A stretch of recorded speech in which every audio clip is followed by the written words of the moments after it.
औज़ुबिल्लाहि बिस्मिल्लाहिर्रहमानिर्रहीम।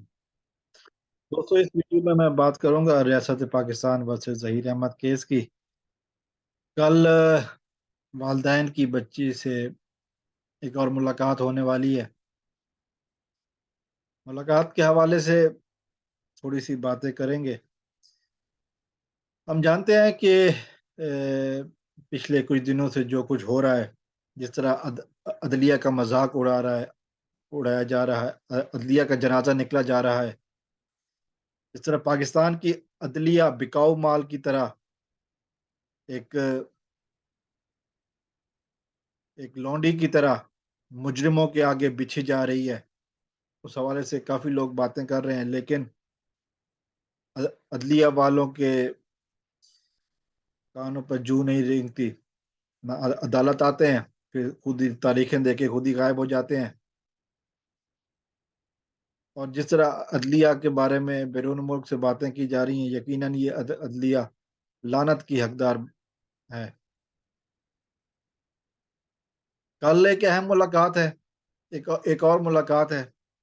हमने दिसंबर की मुलाकात की जो शुरू की मुलाकात थी, हमने कहा था कि शायद ये आखिरी होगी, लेकिन मुजरिम ज़हीर के वकील ने ड्रामा किया। 10 तारीख को कुछ ना हो सका। फिर 16 तारीख की दरखास्त थी, 16 तारीख की मुलाकात थी। उस पर भी हमने यही समझा कि शायद ये आखिरी मुलाकात हो, तो चाइल्ड प्रोटेक्शन सेंटर में। लेकिन फिर वही कुछ मुसलसल ड्रामाबाजी, मुसलसल हीले बहाने, मुसलसल झूठ जो है ना वो बोला जा रहा है।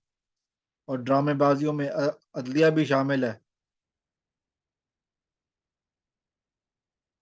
कुछ बातें मीडिया रिपोर्ट्स में चल रही हैं उस बच्ची के बयान के हवाले से। बच्ची ने मुख्तलिफ औकात में जो वालदैन से बातें की हैं, इन दरिंदों की दरिंदगियों का हाल जो सुनाया है, यकीनन वो बड़ा ही ऐसी बातें हैं कि जिनको सोच के दिल दहल जाता है। इस तरह ये वहशी दरिंदे उस बच्ची के साथ जुल्म करते रहे, और अब अदलिया जुल्म कर रही है, बराबर की शरीक है अदलिया। इस तरह ये वहशी दरिंदे उस मासूम कली को नोचते रहे, अब वही काम अदलिया कर रही है। सब बराबर के शरीक है, हर किसी को अपना हिस्सा पाना है।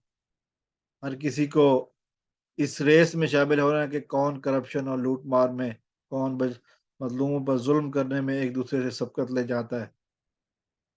कल बहुत सारी बातें और सामने आएंगी, लेकिन इन सब बातों में जो सबसे अफजल बात, जो सबसे बड़ी बात है, वो यही है,